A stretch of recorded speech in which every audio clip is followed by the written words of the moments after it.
अस्सलामुअलैकुम नादरीन, उम्मीद है आप खैरियत से होंगे। आज एचिसन कॉलेज लाहौर के प्रिंसिपल ने रिज़ाइन कर दिया है। क्या वजूहात बनी, एचिसन कॉलेज के प्रिंसिपल का क्या कहना है, और जो मुखालिफ फरीक है इसमें जो अहद चीमा है जिनका जिक्र आ रहा है, उनकी इस बारे में उनका क्या मौक़िफ़ है, ये दोनों हवाले से मैं आपको बताऊँगा।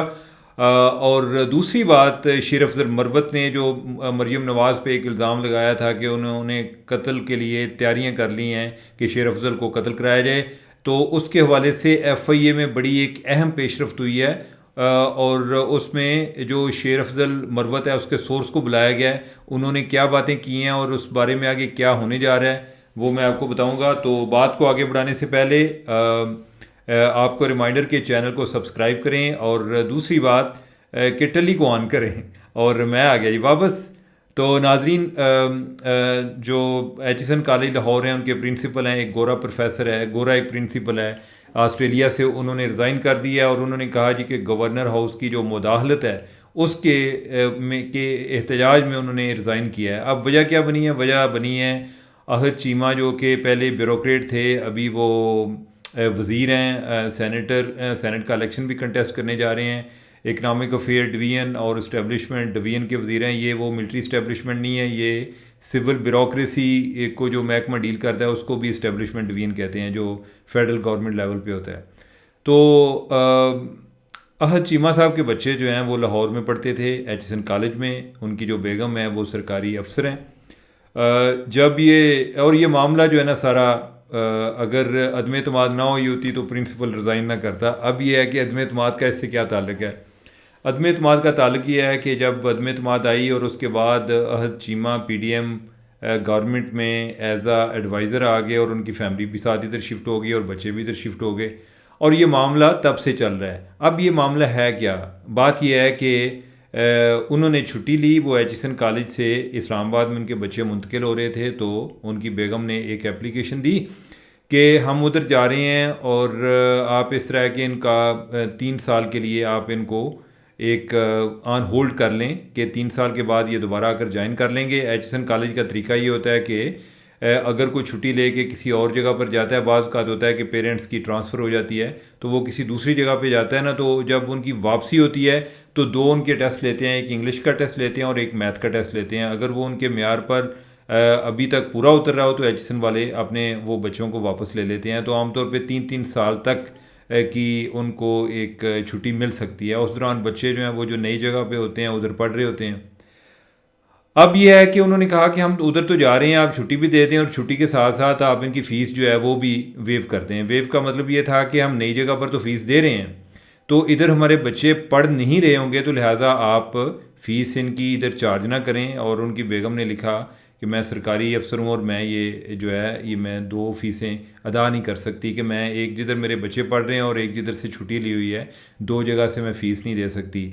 अब जो इनके बच्चे हैं वो जिस क्लास में थे उधर को फ़ीस जो है कोई तकरीबन एक बच्चे की कोई 60,000 के करीब होती है। और इस पे कोई मामला चल रहे थे, और ये चल रहे थे 2022 से ये वजह बनी कि आगे 2022 में ये मामला कोई आगे बोर्ड ऑफ़ गवर्नर के पास चला गया। बोर्ड ऑफ़ गवर्नर ने इस पर राय दी। वो मैंने को मिनट्स भी देखे हुए हैं, उसमें एक चीज़ मैंने जो नोट की कि जो सरकारी अफसर हैं, यानी कि जो सेक्रेटरी उस बोर्ड ऑफ़ गवर्नर में शामिल थे, उनकी ज़्यादातर राय जो है वो फ़ी वेवर के हक़ में थी। और उसका एक सबब ये भी हो सकता है कि वो इस दर्द को समझते होंगे शायद कि हमने इधर उधर ट्रैवल करना होता है, कि जब कोई ट्रांसफ़र पोस्टिंग होती है तो बाज़ औक़ात बच्चों को भी साथ लेकर जाना पड़ता है, तो उस सूरत में हम दो जगह पर फ़ीस नहीं दे सकते। और इस सिलसिले में पहले एक एग्ज़ाम्पल मौजूद थी कि जिधर फ़ीस वेवर दी गई थी, यानी कि फ़ीस ना देने की इजाज़त दे दी गई थी कि आप चले जाएं, बच्चे को छुट्टी मिल जाएगी, फ़ीस नहीं दी जाएगी। और उस टाइम पर एक आर्मी के ऑफिसर थे और उनकी पोस्टिंग कहीं उधर फाटा साइड पे हो गई, और उन्होंने समझा कि एक जेन्युइन केस है, आप बच्चे जो हैं पीछे अकेले नहीं रह सकते और हम इनको जो है फ़ी वेवर दे दी जाए। तो ये माजी में ऑलरेडी एक प्रेसिडेंट मौजूद था। अब जो उस बोर्ड के चेयरमैन थे वो थे सैयद बाबर अली, बड़ी एक रिस्पेक्टेड पर्सनैलिटी हैं लाहौर की, और बड़े पुराने बिजनेसमैन हैं, या जिनको कहते हैं ना पुराने रईस हैं। और ये लम्स वगैरह जो है ये भी इसी फैमिली ने बनाया हुआ है।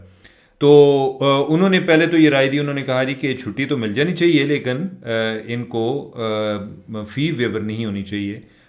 और बाकी जो और लोग हैं उन्होंने राय दी, उन्होंने कहा जी कि छुट्टी भी मिल जानी चाहिए और फ़ी वेवर भी मिलनी चाहिए। ये जो सरकारी अफसरान थे उनकी ये राय थी।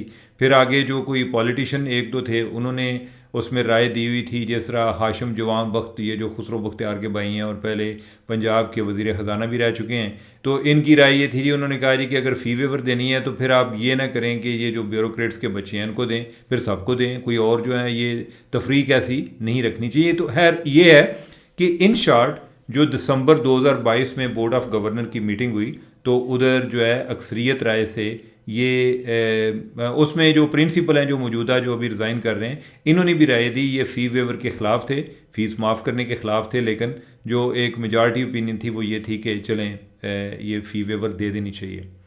तो ये मामला उस टाइम उस बोर्ड ऑफ गवर्नर ने उसकी अप्रूवल करा ली और तब से को मामला जो है वो चल रहा था। अब उस पे बोर्ड ऑफ गवर्नर के फ़ैसले की रोशनी में आगे गवर्नर ने प्रिंसिपल को कहा कि आप जो है इसके मुताबिक अपनी पॉलिसी बना लें। प्रिंसिपल जो है वो इस चीज़ से वो डिटर्मिन्ड थे कि हमने पॉलिसी नहीं बनानी, हम ऐसा नहीं करेंगे। अब ये है कि ये कुछ बारीकियों का मुझे नहीं आइडिया, मैं आपको ये बता रहा हूँ कि बोर्ड ऑफ गवर्नर के मिनट्स मैंने ज़रूर देखे हैं, उसमें ये लिखा हुआ है। लेकिन मैंने एक और लेटर देखा है जिसमें जो प्रिंसिपल ने लिखा हुआ है, तो वो कह रहे हैं कि बोर्ड ऑफ गवर्नर में तो अभी मीटिंग होनी थी, या आपको गवर्नर साहब को कहा था कि कोई 3-4 मीटिंग कॉल करें। एन मुमकिन है कि वो ये चाह रहे होंगे कि जो फैसला हो गया है उसके हवाले से कोई मीटिंग का कोई वो तय करना चाह रहे थे कि कोई उधर हो। लेकिन ये है कि अब ये मैं आपको असल में दोनों साइड का मौक़िफ़ बता रहा हूँ कि एक साइड का तो आपने सुन लिया, अब दूसरी साइड से अहद चीमा साहब का भी जो है ना इसमें मौक़िफ़ शामिल है कि बोर्ड ऑफ गवर्नर के फ़ैसले की रोशनी में ये आगे होना जा रहा था। अब ये है कि ये एक इंडिविजुअल के केस में नहीं था, ये नहीं था जी कि अहद चीमा जो है उनके बच्चों का मामला था। उसमें यह था कि इसको एज अ पॉलिसी बना दिया जाए कि इस तरह के मामला होते हैं। उसमें मिनट्स में ये भी, उस मीटिंग में ये भी डिस्कस हुआ कि आमतौर पे कितने को केसेस होते हैं। तो पता चला कि उसमें जो प्रिंसिपल साहब हैं उन्होंने अपनी रिपोर्ट दी, उन्होंने कहा जी कि हर साल ना कोई 20-30 कोई इस तरह के बच्चे होते हैं। ओवरऑल को मेरे ख्याल कोई 3000 से ज़्यादा बच्चे हैं एचिसन कॉलेज में। तो 20-30 जो हैं वो होते हैं, यानी कि इसका मतलब है कि कोई 1% बच्चे पढ़ते ऐसे होते हैं कि जिनको पेरेंट्स की इधर उधर मूवमेंट की वजह से उनको कोई छुट्टी लेनी पड़ती है, अपने किसी ऑन होल्ड करना पड़ता है। तो फिर ये ख्याल आया जी कि ये कोई तकरीबन 1% बनते हैं, तो कोई ऐसी को फाइनेंशियल कास्ट ज़्यादा नहीं है कि अगर उनको हम छुट्टी दे दें और फ़ी वेव कर दें। साथ बल्कि एक ये भी तजवीज़ आई कि हम इस तरह करते हैं कि कोई सीटें जो हैं बढ़ा लेते हैं कि जिसमें जो बच्चे इधर उधर जिनकी मूवमेंट हो रही है तो उस दौरान उनको यानी कि उनकी फ़ी वेव कर दी जाए, और जो को थोड़ा बहुत को फाइनेंशियल कोई इशू आ भी रहा है तो उसमें को हम 1-2 अगर इजाफी सीट्स क्रिएट कर लेते हैं तो वो भी साथ एडजस्ट हो जाएगा। उसमें साथ कोई एक अमरीकी यूनिवर्सिटीज़ की भी एग्जांपल दी गई कि अमेरिका में जो जामियात हैं उधर लोग अपने सेमेस्टर जो हैं वो फ्रीज़ करा के तो बाद में भी ज्वाइन कर लेते हैं, लेकिन कोई यूनिवर्सिटी उनको ये नहीं कहती थी कि जो सेमेस्टर आपने फ्रीज़ कराया हुआ है तो आप उसके आगे हमें को पेमेंट करें। तो अब ये मुख्तलिफ आर्गूमेंट थे, लेकिन यह है कि उस जो दिसंबर 2022 की मीटिंग है उसमें जो मेजॉरिटी राय ने ये फ़ैसला किया कि हम इसको मंजूर कर लेते हैं। लेकिन न जाने ये गलत फहमियाँ किधर पैदा होती रहीं, क्योंकि एक एग्जेक्टिव कमेटी थी वो भी को लगी हुई थी, और उस दौरान हुआ ये कि जो अहद चीमा इनके बच्चे तो इस्लामाबाद आ चुके थे, लेकिन ये फ़ी वेवर का मामला जो है ये उधर चल रहा था।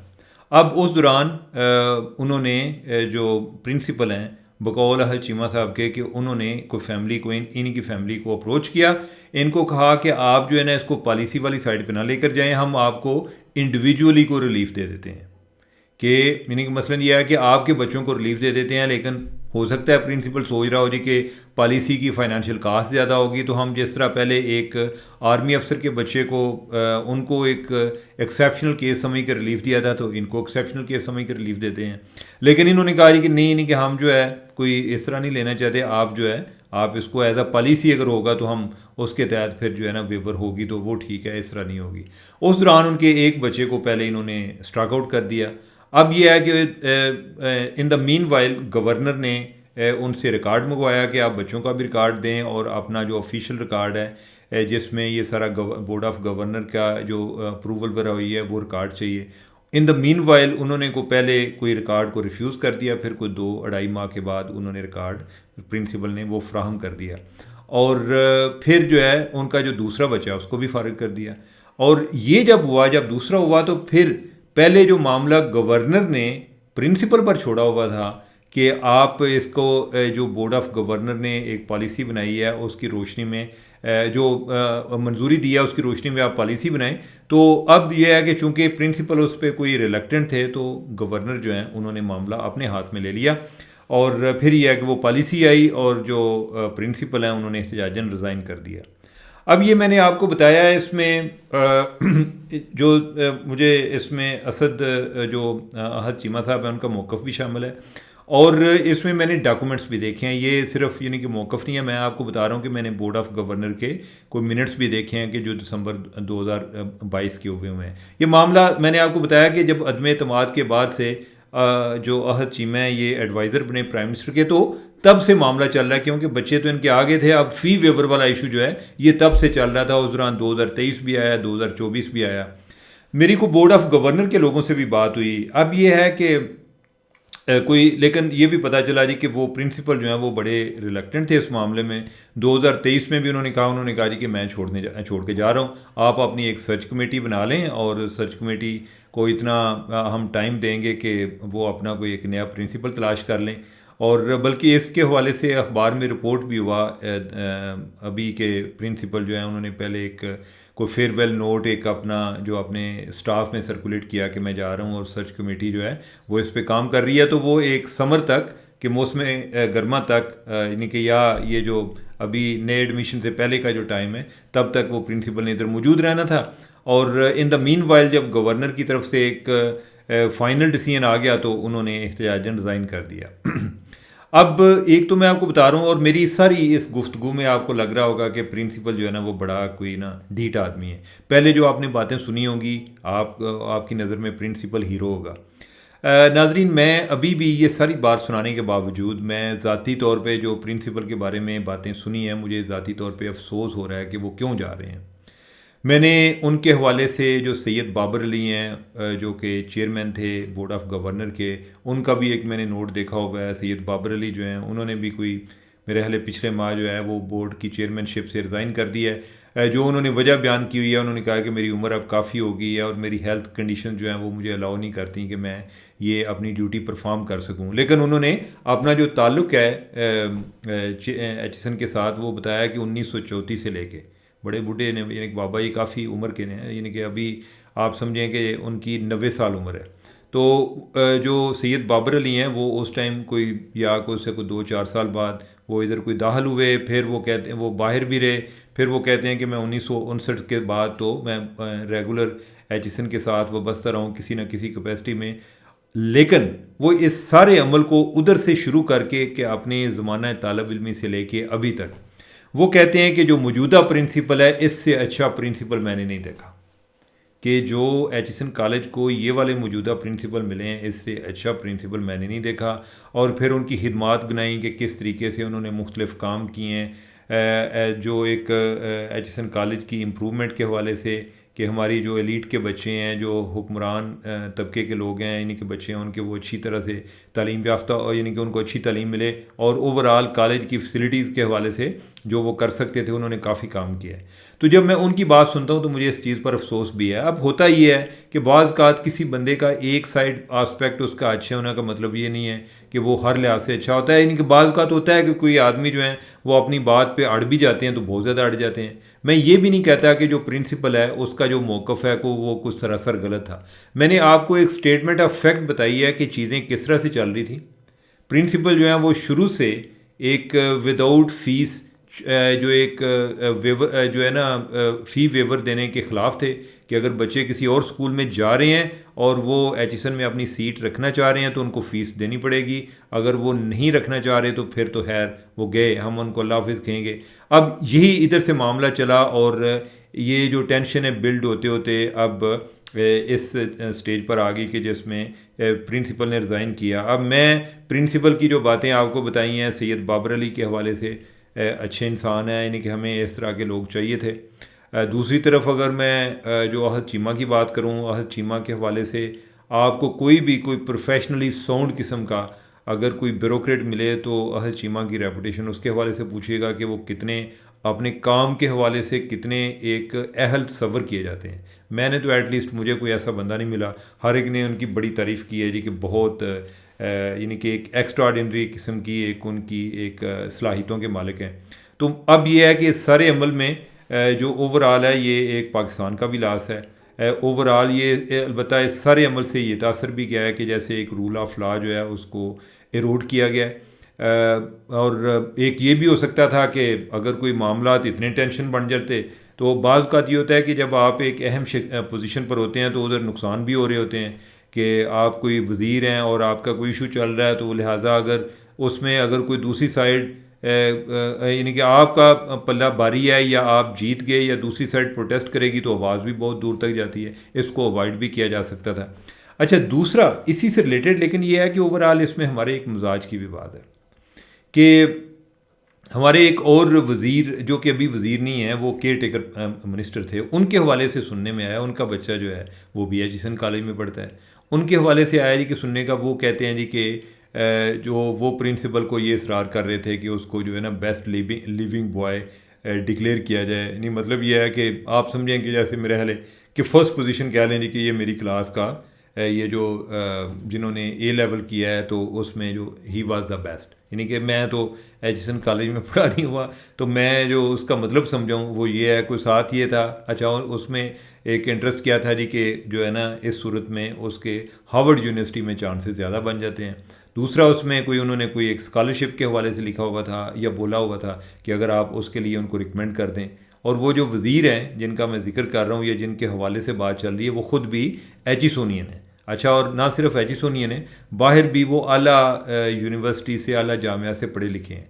अब अगर इस बात को दुरुस्त मान लिया जाए, मैंने तो एक दो बोर्ड ऑफ डायरेक्टर्स के, बोर्ड ऑफ गवर्नर्स के लोगों से बात की तो पता चला जी कि बात है, चली है इस तरह की कोई बात। को प्रिंसिपल ने बोर्ड ऑफ गवर्नर जो बोर्ड ऑफ डायरेक्टर्स हैं उसमें कोई डायरेक्टर से उन्होंने ये बात शेयर की है। अगर ये बात दुरुस्त है तो मेरे ख्याल हमें, मुझे भी ये लगता है कि तालीम हमारा कोई ज़्यादा फ़र्क डालती नहीं है, या एटलीस्ट जब हम वापस आ जाते हैं तो वही सूरत हाल रहती है कि इस तरह की बातें जो हैं, यानी कि वो अगर आपका मैसेज इतना ज़्यादा क्लियर, जिसको प्रिंसिपल भी समझ रहा हो कि आप क्या कह रहे हैं, तो ये एक बड़ा एक ये कोई अच्छा मैसेज नहीं है। यानी कि उस शख्सियत के हवाले से भी कोई अच्छा मैसेज नहीं है कि भाई बाकी जो बच्चे हैं उधर वो भी तो कॉम्पिटेंट थे, आप ये उस पर छोड़ दें। हाँ, ये है कि अगर आपके पास कोई आपका क्लाउड है, पोजीशन है, तो इस हद तक उसको इस्तेमाल कर सकते हैं कि अगर आपके बच्चे के साथ कहीं ज़्यादती हो रही होती तो आप उसके लिए हक की आवाज़ उठाते। ये नहीं है कि आप जो है कह रहे होते जी कि मेरा मुंडा है उन्हें कर दो। तो ये वाला ये सिस्टम जो है ना, ये होना नहीं चाहिए। और ये प्रिंसिपल जो है इनका कोई फटे जो हैं वो पहली दफ़ा भी नहीं हुए। ये जब पीटीआई की गवर्नमेंट आई थी तो उस टाइम उनका मसला बन गया। उस टाइम कोई कशमाला तारक और उनका बेटा और उसके साथ कोई 10-11 और बेटे थे, उनकी कहीं कोई आपस में लड़ाई हुई। प्रिंसिपल, इसी मौजूदा प्रिंसिपल ने सबको एक्सपेल कर दिया। उस पर फिर ये एक बड़ा प्रेशर आ रहा था गवर्नर उससे, उस टाइम जो है चौधरी सरवर गवर्नर थे, ये आ रहा था जी कि कशमाला के बेटे को दोबारा एडमिट किया जाए। उसने कहा जी कि मैं रिज़ाइन दे के जा रहा है जी, मैं इस तरह का काम नहीं करना। तो लिहाजा वैसे इस तरह के जो लोग हैं कि जो हर टाइम रिज़ाइन के लिए तैयार रहते हैं, हमें चाहिए तो ज़रूरत उनकी थी। और मुझे वैसे ओवरऑल इस सारे अमल में बहुत ज़्यादा अफसोस हुआ है कि इसका जो एंड है वो बड़ा सैड है। तो नाज़रीन, हम आगे नेक्स्ट इशू की तरफ बढ़ते हैं और वो है शेर अफजल मरवत के हवाले से। आपके नॉलेज में होगा कि शेर अफजल मरवत जो हैं उन्होंने मरियम पर इल्ज़ाम लगाया था, मरियम नवाज़ शरीफ पर, कि को उनको कत्ल कराने के लिए उन्होंने किसी को कोई $1 लाख दिया है और उन्होंने कोई ऑडियो वगैरह जो है उनके पास कोई एविडेंस भी है। इस पे उनको एफआईए ने बुलाया था। एफआईए को आके शेर अफजल मरवत ने बताया जी कि वो जो मेरा सोर्स है वो तो एक और एमएनए है। वो एमएनए कौन थे? वो नसीम अली ख़ान थे। उन पर कहा जी कि वो एमएनए थे। एफआईए ने अब जो है ना, यानी कि जो अब गेम शुरू होने लगी, सॉरी मैंने टेबल पे हाथ मारा है, तो उन्होंने फिर वो नसीम अली ख़ान को बुलाया जी कि इधर आओ चौधरी साहब, आप ज़रा बताएं कि किधर है वो, आपको किसने कौन है जिसने आपको बताया था कि कोई वो कत्ल की साजिश हो रही है। तो नसीम अली खान जो है उन्होंने कहा जी कि मैंने कब शेर अफजल मरबत से कहा था कि ये सारी बातें जो हैं तुम पब्लिक कर दो, तो मैं तो अपना सोर्स नहीं बताऊंगा। अब FIA वाले जो हैं उन्होंने कल बुलाया हुआ है नसीम अली खान को दोबारा जी कि आप अपना सोर्स बताएं, नहीं तो फिर जो है ना कार्रवाई शुरू होगी। और वो कह रहे हैं जी कि वो आगे से नसीम अली खान कह रहे हैं जी कि मेरा सोर्स जो है ना वो दुबई में है। वो कह रहे हैं जी कि वो जिधर भी है वो उसका हमें, वो चांद पर भी है तो हमें उसकी डिटेल चाहिए। हम ये चेक करना चाह रहे हैं कि ये बात चली किधर से है, कि ये कत्ल के हवाले से। तो अब ये है कि कल का दिन जो है इस लिहाज से बड़ा अहम है कि इस पर क्या डेवलपमेंट होती है। हो सकता है कि इस पर कोई नसीम अली खान पर उसका मुहासबा हो जाए। अब नसीम अली खान जो है वो ये भी कह सकते हैं जी कि मैंने तो पब्लिकली बात नहीं की है, ये शेर अफजल मरवत ने किया है, उसको पकड़ें आप। तो ये केस जो है एक बड़ा एक टेस्ट केस बनता जा रहा है। आप देखते हैं कि इस पर आगे क्या डेवलपमेंट होती है। तो नाजरीन मुझे दें इजाज़त, अल्लाह हाफिज़।